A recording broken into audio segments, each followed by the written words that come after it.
Well, I got to tell you, it's Friday, and it's 4th of July weekend, and so, gosh, I can't wait. 4th of July falls on Tuesday this year, so you get Monday and Tuesday off. Anyway, we're here for another 10-minute nugget of information. This is the About Mansfield Consumer Advice Series. I'm your host, Steve Casillo. Right now, you're doing one of three things. I know you are, because you are either watching live on Facebook, you're watching the video on YouTube or LinkedIn, or you are listening to the podcast on your favorite podcast player. As we do every Friday, we bring in our financial philosopher right over there. That'd be Phillip Washington, Jr. What are your plans for 4th of July? Low-key, barbecue and pool on different days. Nice. I'm going to take in a Rangers game and go to a concert. Oh, nice. Who are the Rangers playing? Rangers are playing the Houston Astros. Oh, I wish I would have thought in advance because I'm an Astros fan. Well, maybe we ought to put a dollar down on this. So, I got to tell you, before we get into this, we spend a little time off the air chit-chatting before we go on the air. And I got to tell you, the off-the-air conversations really get me pumped up for this, because we do a lot of laughing and giggling before we go on the air, and so if the audience feels the giddiness, it's because we're saying some stuff that shouldn't be repeated. How to get control of your finances is the topic today. Yes, sir. And you know what? I've just teed it up, so go ahead and knock it down the fairway. How do we get control of our finances? So by first, I'm going to change the word control to harmony. Oh, okay. And I like to say how to become in harmony with your finances, because the root issue of all financial problems, with air quotes, is emotions, right? There's enough information out there to know what to do. The coming down to actually applying it is how we feel about our finances. And I'm a recovering person of this. I tend to used to think of emotions as something you had to control. Yeah. Right. Versus something that you need to harmonize with, because emotions are positive and negative, right? So, you would say, control your emotions. Well, that just meant don't allow negative emotions to stop you from doing what you need to do, which is effective, because if you just remove the negativity, then it's an easier ride. But where you get the leverage is when you blend positive emotions, or you harmonize positive emotions with your desire, and that makes the ride joyful, fun, easier. It gives you like an extra lift in what you're doing. And that's more the key, is harmonizing with positive emotions around money. And I can elaborate, but I'm going to kind of... Well, one question about negative is, would overspending be a negative emotion? That's a great... Yeah, so great thing. We all talk about, like, we all got kids at home, right? And if you have kids at home in the summertime, you notice that they have all this energy that needs to be expressed, right? So sometimes it means they try to like get a bunch of snacks, right? Or they start acting up, or they start jumping around, right? But if you take them out for a walk, or I have mine, we exercise daily, meditate, have them do some artwork, right? But if you help them channel that energy properly, they don't express it negatively. They express it in a healthy way.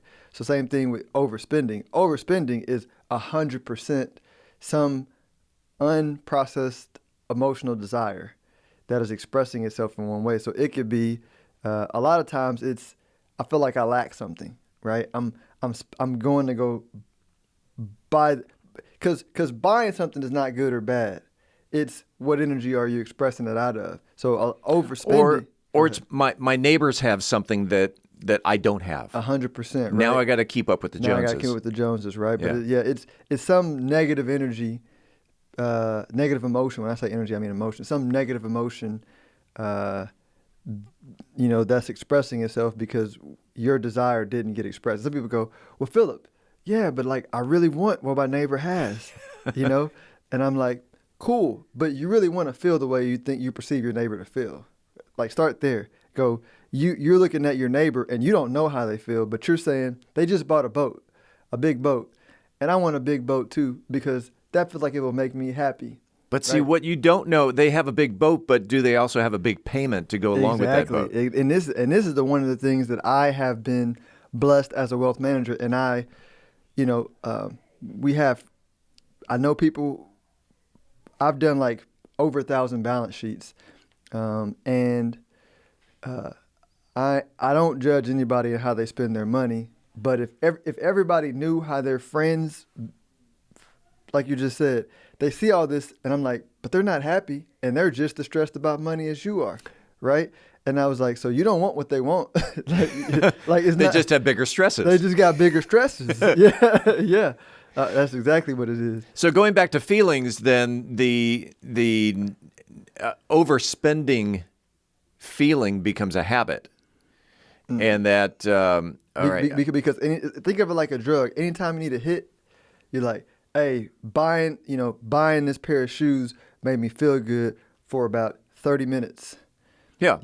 Yeah. And then I don't feel it anymore. So now I'm figuring out something else to do with that energy. Well, and that becomes in the dating process where you and actually I, in all honesty, used to do this where I tried to outdo the previous date. The first date may have been, I'll take you to lunch. Well, the next one may be an inexpensive dinner. Well, maybe the next one will be dinner and a movie.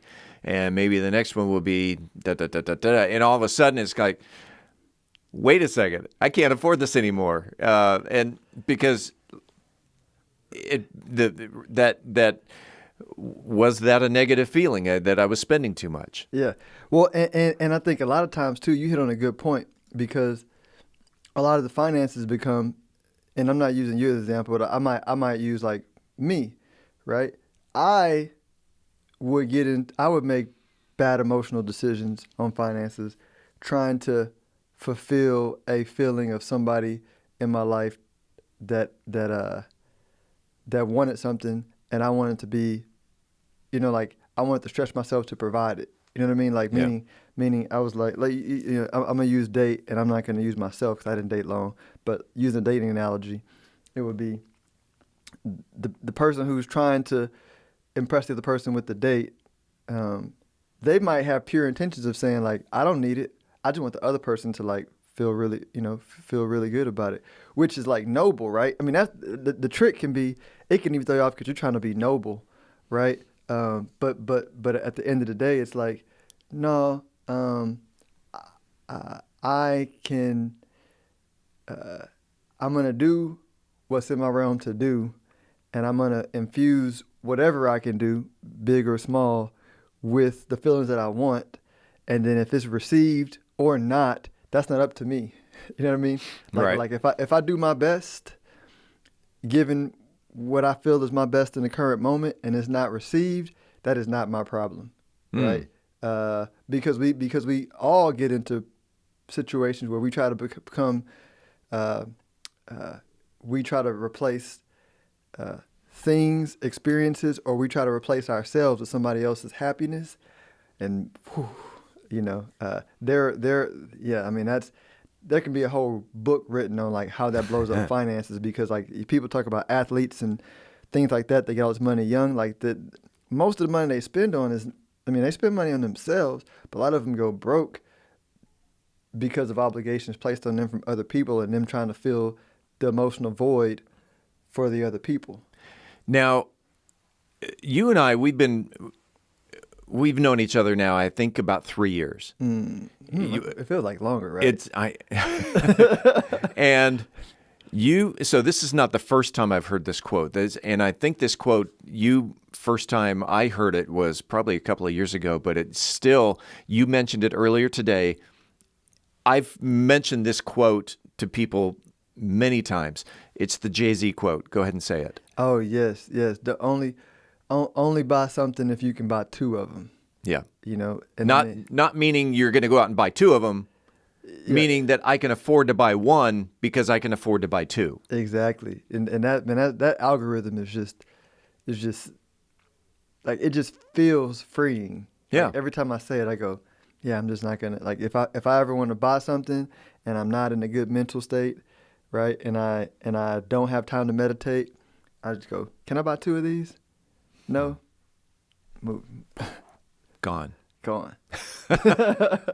So the moral to this story, is there a moral to this story? Or Yeah, so I mean, the moral of the story is, with the internet, especially with artificial intelligence, like, and the exponential people that are still having bad finances, then we have to agree that knowledge is not the answer, right? Yeah. Like facts about how to, right? The how to is not the answer, right? The answer is understand that everything that you want, that you're spending your money on, is just an emotional feeling that you want. And so if you can own the emotional feeling first, and then look at what you have and appreciate what you have, right? The path to get what you want, like, you're going to get it, but you're going to get it without overextending yourself. You're going to get it in an enjoyable way. You're going to get it appreciating what you have. You're going to get it in the path that's right for you, and you're going to get it in a way where it's going to feel effortless and easy, and your finances will be in harmony, not in control, right? Things will work out in a way where you're like, people look at you and go, man, how does everything work out for you? Because I'm in harmony with good feelings, right? I feel good, and I take those feelings into everything that I do, and that's what you might call like the Midas touch, right? That makes a lot of folks like jealous. So control your emotions in order to control your finances. Harmonize with your emotions in order to harmonize with the wealth that you want. Ah, even better. If someone wanted to reach out to Phillip Washington Jr. for a little harmony, how can they get a hold of you? Best way is wealthbuildingmadesimple.us, the premier newsletter for learning how to feel good about your money. Wealthbuildingmadesimple.us. Yes, sir. Ladies and gentlemen, your 10-minute coffee break is over. It's time for you to go back to work. We do this every Friday here on the podcast, and that's Phillip Washington Jr. Phillip, have a great 4th of July, and we'll see you next week. You too, Steve. Thanks.